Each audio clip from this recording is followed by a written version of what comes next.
How to edit only one layer in Photoshop. To edit this image using only one layer, first, you do not need to duplicate this original layer, but instead click the lock icon over here. Then your original layer will be editable. So let's find out if we can edit this image by removing this woman over here. Again, you do not need to duplicate this layer, but rather choose the tools that you need to remove the woman.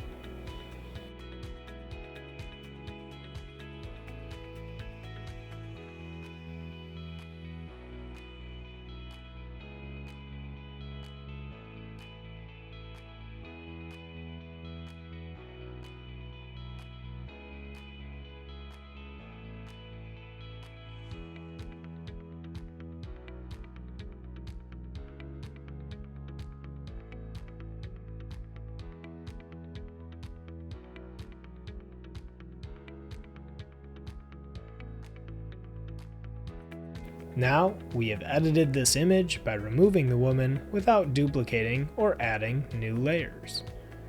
Check out the before and after image to see the difference.